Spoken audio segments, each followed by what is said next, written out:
स्थान ग्रहण कर लें, क्योंकि मुख्यमंत्री जी का समय बहुत ही कम है और उन्होंने अपना अमूल्य समय आपके इस कार्यक्रम को दिया है। कृपया सभी से अनुरोध है, समूह वाले अपने चेक ग्रहण कर अपना स्थान ग्रहण कर लें। कृपया व्यवस्था बनाए रखें।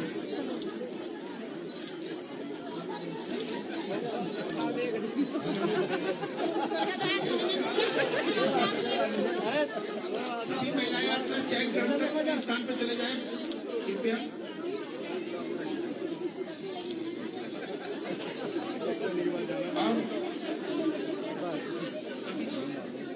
सभी सम्मानित हमारे जितने मेहमान हैं उनसे अनुरोध है,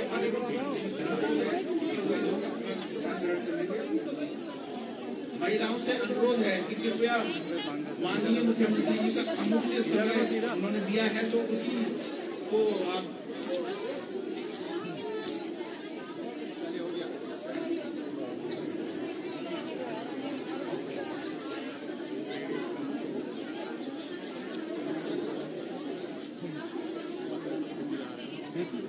अब मैं माननीय मुख्यमंत्री जी से अनुरोध करूंगा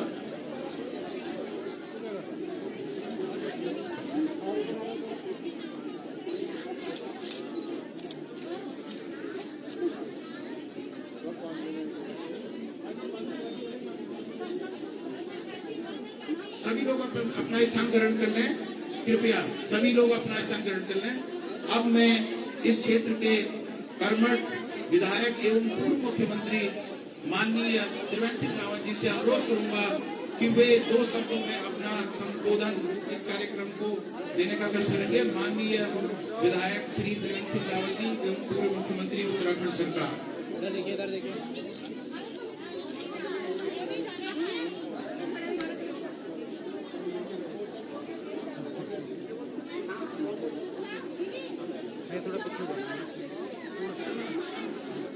उधर ही है, वो उधर ही है, उधर नहीं आ रही। पूरे भारत माता की, भारत माता की। माताओं को भूख लग रहा है, हैं? जो चक्रोता खाए उनको तो पक्की लग गई होगी। एक बार जोर से बोलो, भारत माता की, भारत माता की। धन्यवाद। आज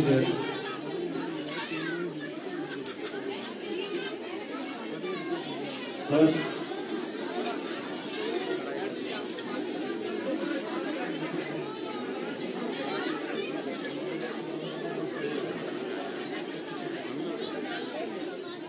सभी लोग अपना स्थान ग्रहण कर लें और मीडिया कर्मियों को इस प्रोग्राम को अच्छे से दिखाने हेतु कृपया मंच के सामने जितनी महिलाएं हैं उनसे अनुरोध है। आज उत्तरा एम्पोरियम के लोकार्पण के अवसर पर हमारे प्रदेश के बहुत ही यशस्वी युवा मुख्यमंत्री आदरणीय पुष्कर सिंह धामी जी, हमारे ग्रामीण विकास और गन्ना विभाग के मंत्री आदरणीय स्वामी यतीश्वरानंद जी, मंच पर विराजमान हमारे करण बोरा जी, ब्रजभूषण गेरोला जी, कृष्ण कुमार सिंघल जी, यहाँ के ब्लॉक के प्रमुख श्री भगवान सिंह पोखरियाल जी, संजीव सैनी जी और गांव के प्रधान सुधीर रदुड़ी जी, सीडीओ निकिता खंडेलवाल जी, जिला पंचायत के सदस्य अनिता सेमवाल जी, क्षेत्र पंचायत विजय भट्ट जी और आज के इस कार्यक्रम में जनपद के तमाम क्षेत्र से पहुंची हमारी स्वयं सहायता समूह की हमारी मातृशक्ति, उपस्थित क्षेत्र की जनता और पत्रकार मित्रों, मैं आप सबको बहुत बहुत बधाई देता हूं कि आज यहां पर एक ऐसे एम्पोरियम का निर्माण किया गया है, निर्माण ही नहीं लोकार्पण किया गया है कि जो आप जो उत्पाद बनाते हैं, हमारी जो बहनें थी वो कहते हम बना तो रहे हैं लेकिन इसको मार्केटिंग कहाँ करें, इसको बेचे कहाँ। कोई ब्रांड नहीं था जिसके नाम से हम अपने उत्पादों को बेच सकें। आज विविध ब्रांड हमने तैयार किए हैं और आप सब लोगों के प्रयासों से आज उसके लिए एक बहुत ही खूबसूरत एम्पोरियम यहां पर बना है। तो पहली बात तो मैं कह रहा हूं, इस एम्पोरियम जिनके पास स्मार्टफोन है इसको सबको शेयर करना है, सबको शेयर करना है। मैं तो सीडीओ महोदय से कहना चाहूंगा इसके एक बढ़िया सी ड्रोन से कोई बढ़िया फोटोग्राफ बनाइए, बढ़िया सा, जिसमें आगे तो महिलाएं जो उत्तराखंड को अपने हाथों में उठाए घूम रही हैं, वो चित्र उसके सामने, वो बैकग्राउंड में बहुत अच्छी खूबसूरती से उसका फोटोग्राफ, उसकी फोटोग्राफी हो और उसको हम मार्केटिंग करें, उसको हम सब लोग शेयर करें। तो ये एक सेंटर अरवानी पोखरी आना चाहिए, उसमें कुछ उसमें नीचे एक छोटा सा कैप्शन आना चाहिए कि हरिद्वार से इतनी डिस्टेंस पर, ऋषिकेश स्वर्गासन से इतनी डिस्टेंस पर, एयरपोर्ट से इतनी डिस्टेंस पर, देहरादून शहर से इतनी डिस्टेंस पर। ये इस ढंग से आना चाहिए, नियर हमारा जो एयरपोर्ट है, इस ढंग से हम इसको एक छोटा सा कैप्शन बना के, बहुत बड़ा नहीं, तो हम उसको अगर करेंगे तो हमारे जो उत्पाद है ये हम सब बहुत अच्छे तरीके से अच्छे मूल्यों पर हम इसका विक्रय कर सकते हैं। एक बहुत बड़ी कमी खलती थी, हम देश के विविध राज्यों में जाते हैं तो हमारी कोई पहचान ऐसी वहां पर नहीं है। हम राजस्थान में जाते हैं, वहां की अलग पहचान, राज्य की अपनी अपनी अलग पहचान है, बल्कि कई इलाकों में तो वहां की जो विविध क्षेत्र हैं और विशेषकर जो ट्राइब्स हैं उनकी बिल्कुल अलग पहनावा, उनका कपड़ा, उनका खान पान, और जो वहां पर आर्टिजन्स हैं, जो शिल्पकार हैं वहां पर, वो जो निर्माण करते हैं अपने हाथों से, वो हर चीज वहां पर देखने को मिलती है। और जो भी हमारे राज्य से बाहर का यहाँ पर जो भी पर्यटक आता है उसकी इच्छा होती है कि इस राज्य से कुछ मैं लेकर जाऊं, क्या लेकर जाए उसकी तैयारी आप लोगों ने की है, खान पान की भी तैयारी की है। और बहुत सारे ऐसे मोमेंटोज जो यहाँ पर मैं देख रहा था वो यहाँ पर आप लोगों ने तैयार किए हैं, जो अपनी स्मृति के लिए कि भाई उत्तराखंड एक बार प्रवास पर गए थे, बद्रीनाथ जी गए थे, हेमकुंड साहिब गए थे और यहाँ से हम लेकर आए हैं। आज वो यहाँ पर उसके लिए एक जो कमी खलती थी उस कमी को दूर, आज वो कमी दूर हुई है। पंडित श्यामा प्रसाद मुखर्जी रत्न मिशन के अंतर्गत 103 करोड़, 102 करोड़, 103 था मेरे ख्याल से, तो 102 करोड़ रुपए, जिसमें से 90 करोड़ इन हमारी जो गांव सभाएं, 11 गांव सभाएं हैं, और ये केवल इन गांव सभाओं के लिए नहीं है, पूरे उत्तराखंड के लिए, पूरे उत्तराखंड के लिए एक बहुत अच्छी चीज आज हम यहाँ पर माननीय मुख्यमंत्री जी ने प्रदेश को और देश को समर्पित की है। मैं माननीय मुख्यमंत्री जी को उसके लिए बहुत बधाई देता हूं। एक बार ताली बजा दीजिए मुख्यमंत्री जी के लिए, जिन्होंने आज उसका लोकार्पण किया है। मैं जो यहाँ पर अधिकारी है, संबंधित अधिकारी, मैं भी सीडीओ महोदय से कह रहा था इसके साइनेज लगने चाहिए, मुख्यमंत्री जी से भी कह रहा था इसके साइनेज पूरे ऋषिकेश में, नरेंद्र नगर में आनंदा होटल है जिसमें 7 स्टार होटल है, उसके आसपास लगने चाहिए, हरिद्वार में लगने चाहिए, देहरादून में लगने चाहिए। और एक इसका एक छोटा सा प्रारूप एयरपोर्ट के अंदर अगर कोई स्पेस हम दें तो एयरपोर्ट के अंदर एक स्पेस वहां पर लगना चाहिए, जहां पर हमारी इसकी एक हस्त पुस्तिका हो, उस पुस्तिका के माध्यम वो हिंदी अंग्रेजी दोनों भाषाओं में हो। क्योंकि कुछ लोग ऐसे भी आते हैं जो विदेश से आते हैं, वो हिंदी नहीं पढ़ पाते, बहुत सारे दक्षिण भारत के लोग आते हैं वो हिंदी नहीं पढ़ पाते, लेकिन अंग्रेजी में एक छोटी सी पुस्तिका, एक 4 पेज का फोल्डर ऐसा बने कि तमाम जो हमारी बहनें ये जो उत्पाद बना रही है उसको हम बहुत अच्छी तरह से हम सेल कर सकते हैं। क्योंकि माननीय मुख्यमंत्री जी को अभी लखनऊ जाना है, उनका समय बहुत कीमती है, मैं समझता हूँ इस चीज को, तो मैं ज्यादा समय नहीं लूंगा, लेकिन कुछ चीजें यहाँ के क्षेत्र के लोगों ने मुझे दी हैं, उनके बारे में मैं हाँ एक खुशखबरी भाई मैं आज देना चाहता हूँ। अभी मेरे पास उसका व्हाट्सएप मैसेज आया कि जैसे हमारे पास हिमालयन यूनिवर्सिटी के, एक बार ताली बजा दो पहले तब बताऊं सकता मेरे पास हो जाएंगे तब तक। नींद भी तो आने को मैंने खाई, नींद भी तो कई बार आ जाती है, और जिसने ज्यादा खा लिया होगा उसको भी नींद ज्यादा आएगी, और जिसने नहीं खाया होगा तो उसको उसकी समझ में नहीं आएगा मैं क्या बोल रहा हूँ। इस बार ताली बजा के थोड़ा ताकत मिल जाती है। हमारी नेशनल लॉ यूनिवर्सिटी का शिलान्यास हमने 2 साल पहले यहाँ पर किया था, रानी पोखरी गांव में। वो काम कोर्ट की वजह से, कुछ कोर्ट में चले गए थे और उसकी वजह से उसमें अटक गया था। आज उसका शासनादेश हो गया है। अब बहुत जल्दी नेशनल लॉ यूनिवर्सिटी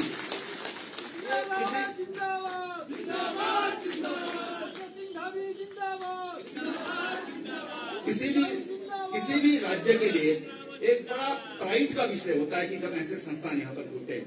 तो नेशनल लॉ यूनिवर्सिटी ये यहाँ पर बहुत जल्द उसका काम प्रारंभ होगा और हमारे जो बच्चे हैं जो बाहर लॉ की पढ़ाई के लिए बाहर जाते हैं, बाहर जाना होता है, तो काफी हालांकि उसके नेशनल लेवल पर उसकी परीक्षाएं होती हैं, लेकिन स्वाभाविक रूप से यहाँ पर ये संस्थान बड़ा भारी विश्वविद्यालय यहाँ पर बनेगा तो स्वाभाविक रूप से यहाँ के जो लोकल लोग हैं उनको उसका ज्यादा फायदा स्टेट के लोगों को होगा। और साथ ही जो डेवलपमेंट होगा, अब देखिए हमारे पास हिमालयन इंस्टीट्यूट बना यहाँ पर, चारों तरफ डेवलपमेंट हो गया, चारों तरफ विकास दिखाई देता है। आज जब NLU यहाँ पर बनेगा तो तमाम यहाँ के लोगों को रोजगार करने का भी मौका मिलेगा और रोजगार करने का भी मौका मिलेगा। इसलिए मैंने कहा कि पहले ताली बजा दो, तब मैं आपको बताता हूँ। तो एक बार ताली फिर बजा दें चाहें तो।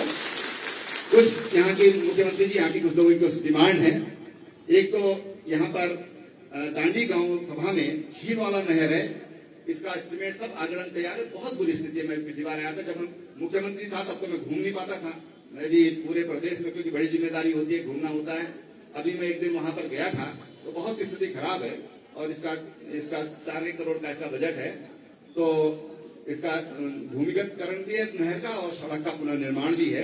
तो एक तो ये हमारी, मैं आपसे अनुरोध कर रहा हूँ कि इसकी घोषणा आज यहाँ पर कर देंगे तो बहुत अच्छा रहेगा। सौड़ा सरोली की आंतरिक मार्ग है, बहुत छोटा सा है, तो बहुत छोटा सा काम है, तो लेकिन बहुत व्यवस्थित कॉलोनी है। तो वहाँ की जो आंतरिक सड़कें हैं उनके डामरीकरण की मांग पास आई है। घमंडपुर जीवन वाला के मध्य एक पुल वहाँ पर बन जाए तो एक बहुत अच्छा इस क्षेत्र के लोगों को लाभ होगा, समय भी बचेगा लोगों का, क्योंकि हम मार्गों का सरलीकरण भी कर रहे हैं और संक्षिप्तीकरण भी कर रहे हैं। जो प्राथमिक स्वास्थ्य केंद्र थानों है, इसका उच्चीकरण को लेकर कुछ दिन से लोग धरने पर बैठे हैं। यद्यपि ये प्लानिंग कमीशन के नियमों के अनुसार ही उसका उच्चीकरण होगा, लेकिन मैं आपसे चाहूंगा कि आप इस पर कदम उठाएंगे तो आने वाले समय में उसका उच्चीकरण हो सकेगा। एक ये बात है। और एक हमारा जो कुड़ियाल गांव में 2 सड़कें वहां पर थी, फॉरेस्ट की वजह से बड़ी प्रॉब्लम थी, तो एक वहां पर कुड़ियाल गांव की एक सड़क, तो उसका टेंडर हो गया। एक और है, तो उस सड़क की घोषणा की मैं डिमांड कर रहा हूँ। और एक निष्ठाबाद में एक पुल है, इधर रानी पोखरी और इधर कुछ बाढ़ सुरक्षा के काम है, तो ये मैं आपसे प्रार्थना कर रहा हूँ। और एक हमारे यहाँ कल एक नौजवान को बहुत बड़ा नुकसान हुआ है, धर्मेंद्र रावत बमेर गांव के, उनकी पोल्ट्री फार्म का 7,500 बर्ड्स उसमें शॉर्ट सर्किट के कारण जलकर वो मर गई है और उसको बहुत बड़ा नुकसान हुआ है। 7,500 नौजवान ने किस ढंग से इसकी प्लानिंग की हुई, क्या सोचा होगा। लेकिन मैं चाहूंगा कि इसमें अब जो यहाँ सीएम है उनको आप निर्देशित कर दें कि बहुत जल्दी उसका एक तैयार करके शासन को उनको जो मदद है वो की जा सके। एक बार फिर 15 लाख का नुकसान हुआ। एक बार फिर मैं माननीय मुख्यमंत्री जी का, आप सबकी ओर से, स्वामी जी का, क्योंकि डोईवाला विधानसभा है, यहाँ पर आए हैं, तो एक बार फिर तहे दिल से आपका स्वागत करता हूँ, बहुत बहुत धन्यवाद करता हूँ। और आप एक बार अपने लिए भी ताली बजा दो जरा, क्या बहुत अच्छा काम कर रहे हैं। बहुत बहुत धन्यवाद। धन्यवाद सर, बहुत ही हमारे प्रोत्साहन वाले शब्द हमारे पूर्व मुख्यमंत्री और यहाँ के विधायक हमें हर समय देते रहते हैं, उनके लिए धन्यवाद। अब मैं विभागीय मंत्री श्री यतीश्वरानंद जी से अनुरोध करूंगा कि वो विभाग के संबंध में संक्षिप्त में 2 शब्द सभा को संबोधित करने का करते हैं।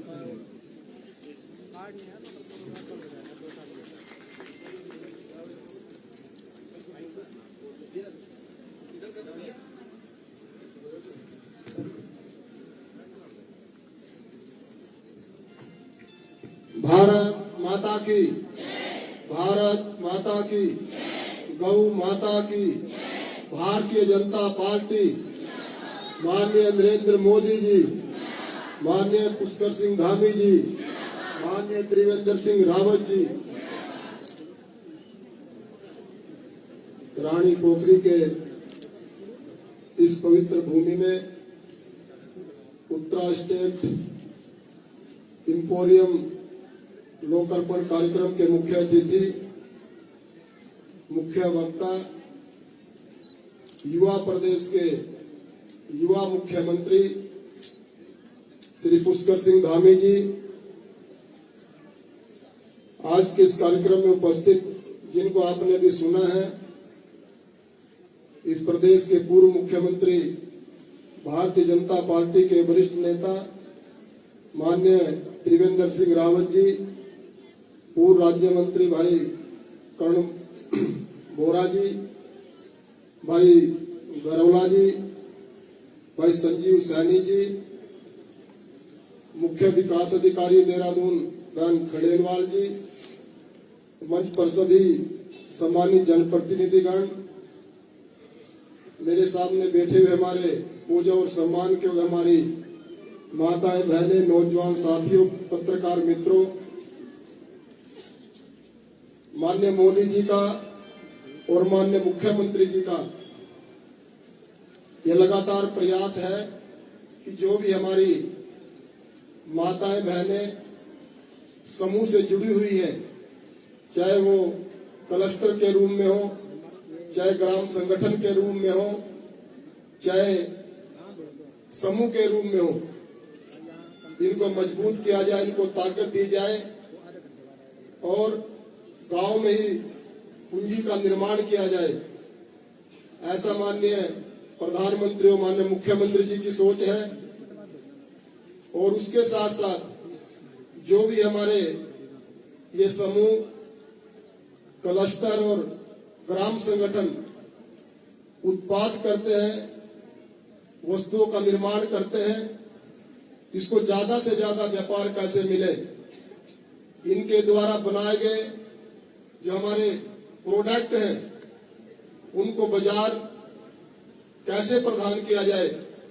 मैं देखता हूं जो इन हमारी माताओं बहनों के द्वारा, इन क्लस्टरों के द्वारा जो प्रोडक्ट बनाए जाते हैं, बड़ी बड़ी कंपनियों में भी इतनी सफाई नहीं होती।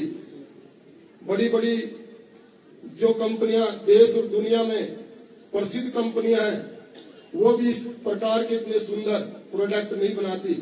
केवल एक ही कारण है कि हम उनका प्रचार प्रसार नहीं कर पाते, उनको बाजार नहीं दे पाते। लेकिन हम माननीय मुख्यमंत्री जी का, सरकार का इस पर पूरा ध्यान है, पूरा फोकस है कि इनको बाजार दिया जाए। इन माताओं बहनों के द्वारा जो वस्तुएं बनाई जाती है, जो प्रोडक्ट बनाए जाते हैं, उनको पूरे देश और दुनिया में उनका प्रचार प्रसार हो। और आज उसी की ये पहली कड़ी है कि आज लगभग 102 करोड़ की लागत से ये इतना बड़ा आउटलेट यहाँ पर बनाया गया है। और आने वाले समय में ये सरकार का प्रयास है, हर जिले में, हमारे गढ़वाल कुमाऊं मंडल में बड़े बड़े इस प्रकार के आउटलेट बनाए जाएं, ताकि हमारी माताओं बहनों द्वारा जो प्रोडक्ट बनाए जाते हैं, इनकी ज्यादा से ज्यादा बिक्री हो। अगर इनकी ज्यादा से ज्यादा बिक्री होगी तो पैसा हमारी माताओं बहनों के पास जाएगा, वो पैसा गांव में लगेगा, वो पैसा घरों को, परिवारों को मजबूत करने में लगेगा। और अभी पिछली बार माननीय मुख्यमंत्री जी ने 118 करोड़ रुपए हमारे इन समूहों के लिए दिए हैं। हर ग्राम संगठन को 5 लाख रुपए का अनुदान माननीय मुख्यमंत्री जी द्वारा दिया गया है। वो 5 लाख आपको वापस नहीं देना है, वो अपने क्लस्टर को मजबूत करने के लिए, अपने क्लस्टर में जो आप उत्पादन करते हैं जिन वस्तुओं का, और ज्यादा उत्पादन आप करें, इसके लिए दिया गया है। और दूसरा जो सबसे बढ़िया काम माननीय मुख्यमंत्री जी ने किया है, हर समूह को 6 महीने तक हम 2000 रुपए अनुदान के रूप में देंगे। और कोरोना के समय जिन हमारी माताओं बहनों ने पैसा ब्याज पर लिया था बैंकों से, उसका ब्याज माफ करने का काम भी माननीय मुख्यमंत्री जी ने किया भाई और बहनों। इसलिए सरकार का 100% ये ध्यान है कि इन समूहों को मजबूत किया जाए। लगभग 3.25 लाख महिलाएं इस प्रदेश के अंदर इन हमारे समूह क्लस्टरों से और ग्राम संगठनों से जुड़ी हुई है। तो मैं ज्यादा कुछ न कहते हुए, सरकार का ये प्रयास है, जैसे कि अभी माननीय पूर्व मुख्यमंत्री जी ने कहा, आज जिस प्रकार का आउटलेट माननीय मुख्यमंत्री जी आपने लोकार्पण किया है, हम चाहते हैं आप इसी प्रकार के कुमाऊं में भी इसी प्रकार का आउटलेट बनाएं और बनाएंगे भी आप। और दूसरा, क्योंकि हमारे यहाँ एयरपोर्ट बहुत नजदीक है। एयरपोर्ट में पूरी दुनिया भर के लोग आते हैं, पूरे प्रदेश और पूरे देश के लोग उसमें आते हैं। मैं समझता हूँ इसी प्रकार का आउटलेट एयरपोर्ट के अंदर भी खोला जाना चाहिए, जिससे हमारे प्रदेश की जो हमारी माताएं बहनें मेहनत कर अच्छे अच्छे प्रोडक्ट बनाती हैं, उनका उत्पादन करती हैं, उससे हमारे प्रदेश का नाम भी होगा, हमारे समूह का नाम, हमारे क्लस्टरों का नाम भी होगा, और जो हमारी माताएं बहन उनमें काम करती हैं उनका नाम भी पूरी देश और दुनिया में जाएगा। तो मैं ज्यादा कुछ ना कहते हुए, क्योंकि आपको आज लखनऊ में जाना है, जो हमारा परिसंपत्ति का जो मामला उत्तराखंड और उत्तर प्रदेश का चल रहा है, उसकी वार्ता करने के लिए माननीय योगी जी से आपने समय लिया हुआ है। आपने अभी थोड़ी देर में वहां पर भी जाना है। ज्यादा समय न लेते हुए मैं आपको धन्यवाद देता हूं। आप इन समूहों को मजबूत करने के लिए लगातार प्रयास कर रहे हैं और बड़ी खुशी की बात है, चाहे हमारी आंगनबाड़ी कार्यकर्त्री हो, चाहे हमारी दूसरी बहनें किसी भी रूप में प्रदेश के अंदर काम करती हो, उनको अनुदान देने का और उनके पैसे बढ़ाने का भी आपने आशा कार्यकर्तियों के लिए काम किया है। इसके लिए भी आपका धन्यवाद करता हूं। जय हिंद, जय भारत, जय उत्तराखंड। धन्यवाद माननीय मंत्री जी। सभी कार्मिकों का और सभी महिलाओं का उत्साहवर्धन करने के लिए बहुत बहुत धन्यवाद। अब मैं इस प्रदेश के युवा यशस्वी एवं प्रदीप्यमान मुख्यमंत्री श्री पुष्कर सिंह धामी जी से अनुरोध करूंगा कि वो आज के इस कार्यक्रम को संबोधित करने का प्रयास करेंगे। माननीय मुख्यमंत्री जी बोलिए एक बार, भारत माता की, भारत माता की। आप सभी बहनों की, आप सभी बहनों की उत्तरा स्टेट इंपोरियम निर्माण एवं ग्रामीण हाट बाजार के इस लोकार्पण अवसर पर और साथ ही हमारे स्वयं सहायता समूह से इस अनुदान राशि वितरण के इस कार्यक्रम में आप सबके अत्यंत ही प्रिय इस क्षेत्र के लोकप्रिय विधायक और उत्तराखंड सरकार के पूर्व मुख्यमंत्री मेरे बड़े भाई आदरणीय त्रिवेंद्र सिंह रावत जी, और अभी जिनको आप सुन रहे थे, आप सबके जो स्वयं सहायता ग्राम संगठन और एक क्लस्टर, जिनके प्रति विभागीय मंत्री होने के नाते जिनका अत्यंत रुझान रहता है, और मुझे हमेशा कहते हैं कि मुख्यमंत्री जी आपको आज यहाँ की बहनों के उसमें चलना है, आज हरिद्वार जाना है, उधम सिंह नगर में कार्यक्रम करना है, हर जगह देहरादून में आप सब लोगों के साथ हम लोगों ने 2 बार 3 बार संवाद किया था, जब हमने 119 करोड़ रुपए की जो एक पैकेज कोरोना के कारण से दिया था। ऐसे हमारे विभाग के मंत्री आदरणीय स्वामी यतीश्वरानंद जी, हमारे पूर्व राज्य मंत्री भाई संजीव सैनी जी, पूर्व राज्य मंत्री भाई कर्ण सिंह बोरा जी, हमारे बहुत ही वरिष्ठ नेता पुराने साथी हमारे आदरणीय ब्रजभूषण गहलोला जी, सीडीओ निकिता जी, मंडल अध्यक्ष भाई राजेंद्र मनवाल जी, क्षेत्र पंचायत विजय भट्ट जी, ब्लॉक प्रमुख भगवान पोखरियाल जी, और यहाँ की ग्राम प्रधान सुधीर रतूड़ी जी एवं भाई कृष्ण कुमार सिंगल जी एवं सभी उपस्थित, अब मैं जितने भी मंच पर उपस्थित हैं सभी हमारे वरिष्ठ नेतागण, पदाधिकारीगण, और इस कार्यक्रम में जिनके निमित्त आज ये कार्यक्रम हो रहा है, ऐसी हमारी सभी बहनें जो ग्राम संगठन, स्वयं सहायता समूह और क्लस्टर से जुड़ी हुई हैं। मैं सबसे पहले तो आज जो ये हाट बाजार और उत्तरा स्टेट इंपोरियम का आज लोकार्पण हुआ है, उसकी आप सभी को बधाई देता हूँ। आप सबको बहुत शुभकामनाएं। और मैं तो सोच रहा था कि आज केवल कार्यक्रम वहीं पर होगा, यहाँ आकर देखा कि आप सब लोग इतनी बड़ी संख्या में आए हैं, तो निश्चित रूप से आप सबके बीच में आना बड़ा ही सुखद लग रहा है। क्योंकि क्या है कि मैं आप सब लोगों के बीच में जहां भी जा रहा हूं, अभी भाई साहब से कह रहा था आदरणीय त्रिवेंद्र जी से कि मैं जिस स्थान पर भी गया हूं, कहीं रोजगार मेला लगा है, कहीं प्रदर्शनी लगी है, कहीं विकास मेले लगे हैं, अलग अलग जगह पर जो भी मेले हैं या कहीं कौतिक लगे हैं, तो जहां भी मैं गया उसके अंदर जाकर एक अच्छा ही लग रहा है आप लोगों से मिलकर। यहाँ पर जो मैं बताना चाहता हूँ कि वहां मैं जब भी गया तो जिस स्टॉल पर भी पहुंचा तो वहां पर आजीविका मिशन से जुड़ी हुई जितनी बहनें भी मिली, सब लोगों ने कहा कि मुख्यमंत्री जी आपका धन्यवाद।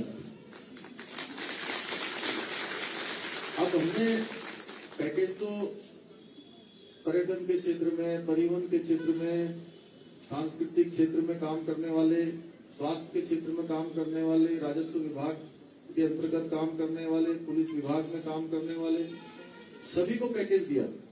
लेकिन अच्छा ही लगा कि आप लोग जहां भी मिलते हैं वहां पर आपके चेहरे देखकर ऐसा लगता है कि वास्तव में जितना किया उतना कम है और समय आने पर इसको और बढ़ाएंगे।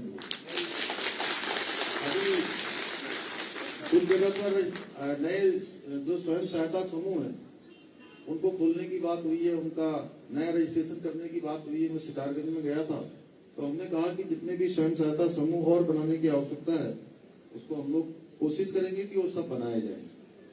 देखिए, आज देश, हमारे देश के यशस्वी प्रधानमंत्री नरेंद्र मोदी जी के नेतृत्व में बहुत तेजी से आगे बढ़ रहा है। आज पूरी दुनिया के अंदर भारत का मान सम्मान और स्वाभिमान बढ़ रहा है। आज पूरी दुनिया भारत को जान रही है। इतने सारे कार्यक्रम देश के प्रधानमंत्री जी ने चलाए हैं। अगर हम तुलना करें तो 2014 से लेकर अब तक 7 वर्षों के शासनकाल में, 7 वर्षों के शासनकाल में इतना काम हुआ है। अगर हम उसकी तुलना करें तो 60 साल पर ये 7 वर्ष भारी पड़ने वाले हैं। कितनी योजनाएं मोदी जी ने चलाई हैं, चाहे हम आज प्रधानमंत्री आवास योजना की बात करें, आज हम जन धन योजना की बात करें, या हम स्वच्छ भारत अभियान की बात करें, बेटी बचाओ बेटी पढ़ाओ अभियान की बात करें, या हम पूरी दुनिया के आपके मुख्यमंत्री रहते हुए पूरे उत्तराखंड के सब व्यक्तियों को, चाहे अमीर है गरीब है, हर एक व्यक्ति को उत्तराखंड के अंदर आच्छादित किया है, सबको उस योजना में सम्मिलित कर लिया। आयुष्मान भारत योजना ऐसी योजना जो दुनिया की सबसे बड़ी स्वास्थ्य के क्षेत्र में चलने वाली स्कीम है। ये सारे काम आज प्रधानमंत्री जी के नेतृत्व में आगे बढ़ रहे हैं।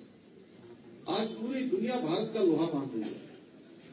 आप देखिए कि अभी प्रधानमंत्री विश्व सम्मेलन में गए थे, वहां भी पूरी दुनिया ने उनके नेतृत्व को स्वीकार किया है। 1 वर्ल्ड 1 ग्रिड 1 सन, वहां पर जो प्रधानमंत्री जी ने पूरी दुनिया को एक संदेश देने का काम किया है।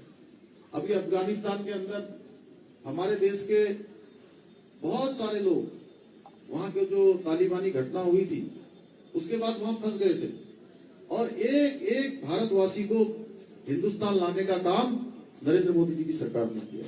हमारे उत्तराखंड के भी बहुत सारे लोगों को लाने का काम किया। हम सब सैनिक परिवारों में रहते हैं, सैनिक परिवारों में पले बढ़े हैं। मेरी भी पृष्ठभूमि एक सेना के पुत्र के रूप में है। तो हम 1962 से, आप सब लोग भी सोचते होंगे कई बार, जो मेरे मन में विचार आता था बचपन से, कि हम पाकिस्तान से लड़ाई होती थी तो जोर शोर से हम करते थे। दुनिया के किसी देश से भी कोई बात आती थी तो हम कहते थे हमारी सेना डटकर मुकाबला करेगी। लेकिन जब चीन की बात आती थी तो मन में थोड़ा सा संदेह पैदा होता था कि चीन की सेना के पास तमाम नई टेक्नोलॉजी है, उनकी सेना बड़ी मजबूत है। क्योंकि 1962 के युद्ध में इस प्रकार हुआ कि उस समय का नेतृत्व और इस समय के नेतृत्व की अगर हम तुलना करें, इस बार गलवान की घाटी में हमारे देश के 20 सैनिक शहीद हुए, लेकिन उन 20 शहीद सैनिकों ने चीन की सेना के छक्के छुड़ा दिए और उनके सैकड़ों सैनिकों को मार गिराया। क्या था तब? नेतृत्व कुछ और था। आज नरेंद्र मोदी जी के रूप में नेतृत्व है। सेना को पूरी छूट है, सेना को पूरी छूट है। पहले के समय में कोई गोली आती थी पाकिस्तान की तरफ से, कोई गोली आती थी बॉर्डर की तरफ से, तो उनको क्या करना पड़ता था? पहले अपने कंपनी कमांडर से, सीओ से पूछेंगे, सीओ जो है डिप में पूछेगा, ब्रिगेड में पूछेगा, ब्रिगेड वाला डिप में पूछेगा, डिप वाला फिर कमांड से पूछेगा, कमांड वाला फिर मंत्रालय से पूछेगा। ऐसा करते करते पता नहीं कितना समय चला जाता था। अब प्रधानमंत्री जी जब से नरेंद्र मोदी जी बने, उन्होंने कहा अब गोली कहीं से भी आए, गोली का जवाब देने के लिए किसी से पूछना नहीं पड़ेगा, गोली गोली का जवाब देगी। अब ऐसा भारत बन रहा है। और उत्तराखंड के साथ माननीय मोदी जी का विशेष अनुग्रह है, विशेष उनका यहां से लगाव है और एक एक समस्याओं के बारे में जानते हैं।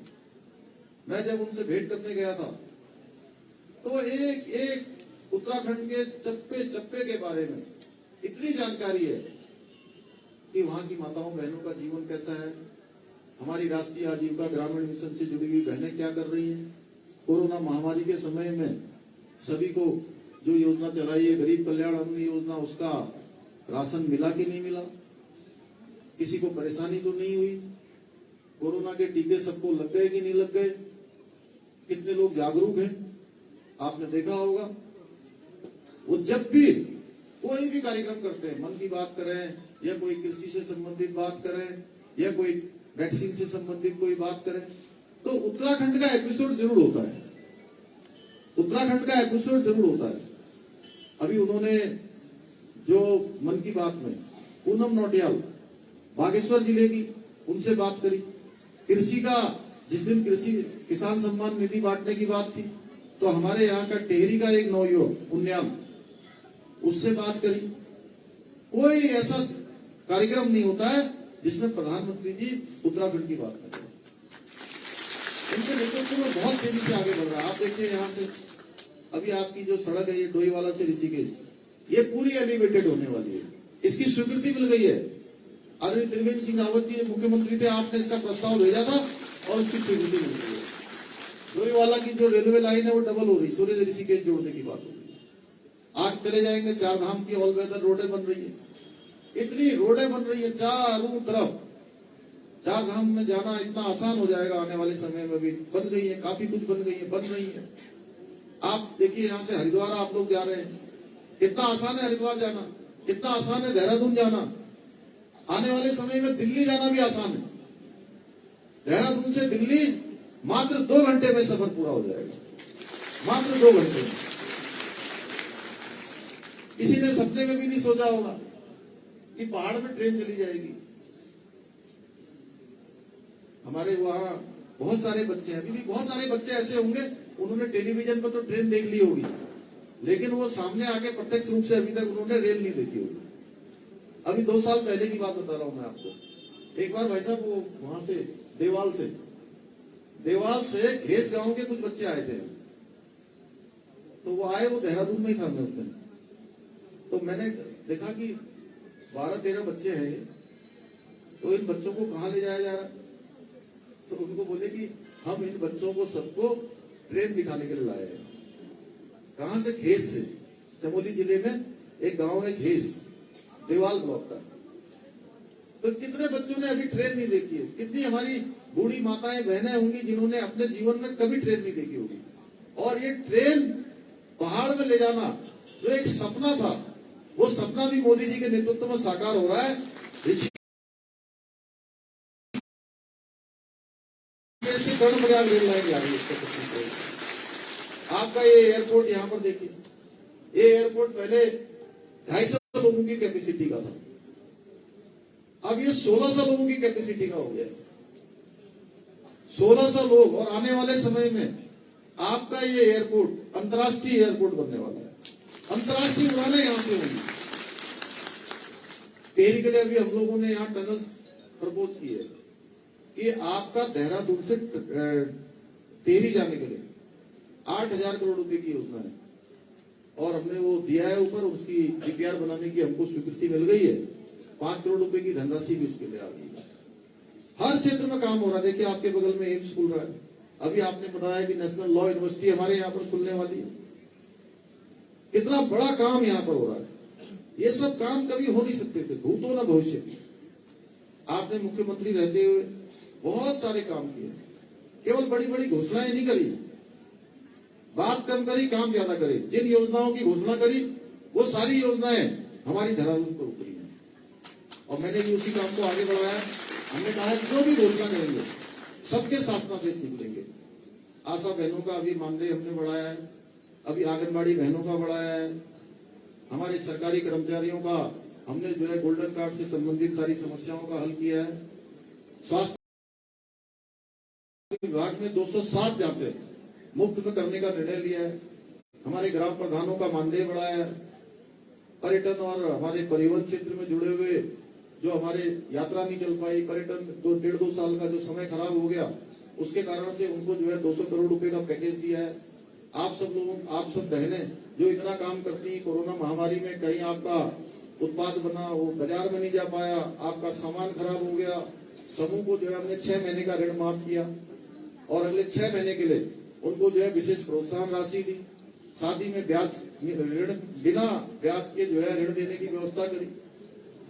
स्वास्थ्य के क्षेत्र में काम करने वाले जो हमारी हेल्थ वर्कर हैं, आशाएं हैं, स्वास्थ्य कर्मी हैं, हमारे टेक्नीशियन हैं, फार्मासिस्ट हैं, डॉक्टर हैं, सभी को हमने 205 करोड़ रुपए का पैकेज दिया। यानी कि हर किसी के लिए कोई न कोई रास्ता निकाल रहे हैं। अभी नई खेल नीति ला रहे हैं। उपनल के कर्मचारियों का हमने मानदेय बढ़ाया है। सारे जो काम केंद्र से मोदी जी कर रहे हैं, यहां से हम लोग बढ़ा रहे हैं। और प्रधानमंत्री जी ने कहा है कि 2025 जब हमारा ये उत्तराखंड का हम सिल्वर जुबली यानी कि रजत जयंती वर्ष मना रहे होंगे। अभी उत्तराखंड 25 साल का है। अभी उत्तराखंड 21 साल का है। अभी स्थापना दिवस हम लोगों ने मनाया। जब ये 25 साल का उत्तराखंड होगा तो ये उत्तराखंड जब चिर युवा उत्तराखंड होगा और हर क्षेत्र में हिंदुस्तान के अग्रणी राज्यों में से एक राज्य होगा। उसको बनाने के लिए हम सब लोगों ने काम किया। हमने अभी अभी स्थापना दिवस के दिन घोषणा करी कि हमारे जो उत्तराखंड के आंदोलनकारी हैं उन आंदोलनकारियों का मानदेय बढ़ाने की भी घोषणा करी है। उसका भी जल्दी शासनादेश निकल जाएगा। जिनका 3100 मिलता था उनको हमने 4500 किया है, जिनको 5000 मिलता था उनको 6000 किया है। हर क्षेत्र में रास्ता निकाल रहे हैं। हर क्षेत्र में हम लोग एक नया उत्तराखंड बने, एक अच्छा उत्तराखंड बने। और जैसा मोदी जी ने कहा कि ये जो 20 से 30 का दशक है यानी कि 21वीं सदी का तीसरा दशक, ये उत्तराखंड का दशक होगा। उन्होंने कहा जितने उत्तराखंड के लोग आज देश की आजादी से लेकर आज तक नहीं आए, अगले 10 सालों में इतने लोग उत्तराखंड आने वाले हैं।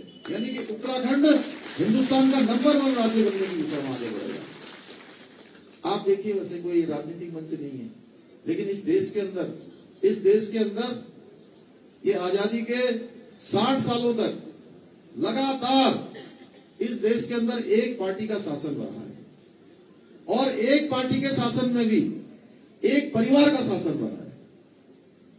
और देश को कभी ये योजनाएं नहीं मिली, कभी ये उज्ज्वला गैस नहीं आई, कभी बहनों के शौचालय बनाने की बात नहीं हुई, कभी हर किसी को 5 लाख रुपए साल में इलाज के देने की व्यवस्था नहीं हुई। अगर ये व्यवस्था हुई है, हमारी माताओं बहनों को स्वरोजगार से जोड़ने की कभी बात नहीं हुई।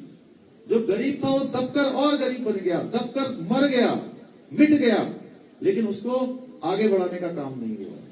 अगर आगे बढ़ाने का काम हुआ गरीबों के लिए, दलितों के लिए, हमारी माताओं बहनों के लिए, समाज के अंतिम छोर में रहने वाले लोगों के लिए, अगर कोई काम किसी ने किया है, उनको आगे बढ़ाने के लिए अगर किसी ने जतन किया है, मेहनत की है, परिश्रम किया है, संघर्ष किया है, तो हमारे देश के यशस्वी प्रधानमंत्री जो 24 घंटे में से 20 घंटे लगातार देश की सेवा के लिए काम कर रहे हैं, उनके नेतृत्व में आज देश आगे बढ़ रहा है।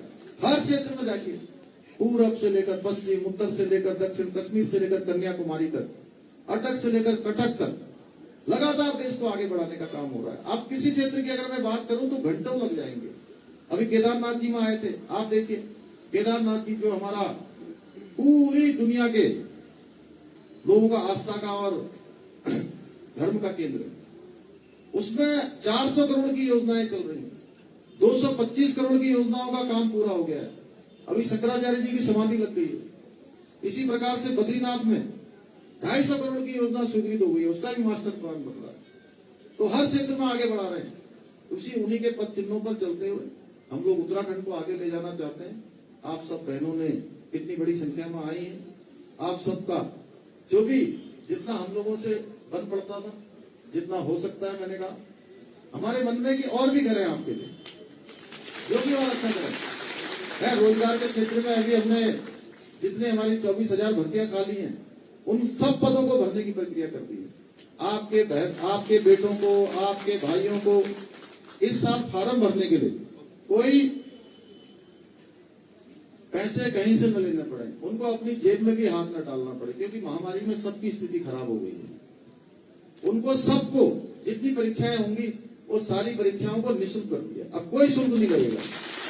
1 साल आईसीयू में बढ़ा दिए, एनडीए में जाएंगे, सीडीएस में जाएंगे, पीसीएस, आईएएस, सिविल सर्विसेज और हमारी समूह गौ लोक सेवा आयोग की परिधि के अंतर्गत आने वाली जितनी परीक्षाएं हैं, उनमें वो अगर मेन एग्जाम पास कर लेंगे, मेन एग्जाम पास करने के बाद उनको आगे की पढ़ाई के लिए अगर घर वाले उनके सक्षम नहीं है, नहीं दे पा रहे हैं, उनको किताबें खरीदनी है, अपनी पढ़ाई करनी है, ट्यूशन लगाना है, कोई टीचिंग करनी है, तो उसके लिए हमने 50,000 रुपए की व्यवस्था कर दी है कि 50,000 रुपए सरकार की तरफ से दिए जाएंगे।